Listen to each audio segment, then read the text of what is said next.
मुश्किल थे, बहुत मुश्किल थे। एक एक पल, एक एक लम्हा आप लोगों के लिए बहुत मुश्किल था। मैं इसको समझ सकता हूँ, मेरी घर वाले इस तकलीफ से गुजरे हैं। हम भी आपके लिए बहुत गुजरे हैं। अल्लाह आप लोगों को सबको सलामत रखे और अहमद भाई आप लोगों के बीच में वापस आएँ, उनके साथ टाइम गुजारें, उनकी सेहत का ख्याल रखें, उनको वापस पहले की तरह माशाल्लाह भला तगड़ा करें, फिर वो अपना काम करेंगे इंशाल्लाह। इस आवाज़ को बंद नहीं होने देना। आप सब हमारी आवाज़ हैं। इसके लिए जितने मिसिंग पर्सन थे, आपने हमने सब ने मिलकर ये आवाज़ बुलंद रखी।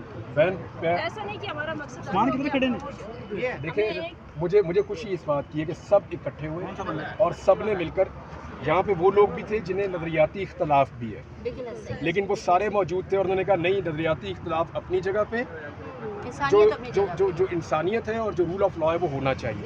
तो अच्छी बात यह है कि सब ने इकट्ठे होकर आवाज़ उठाई। मैं उम्मीद करता हूँ आइंदा भी ऐसे ही होगा।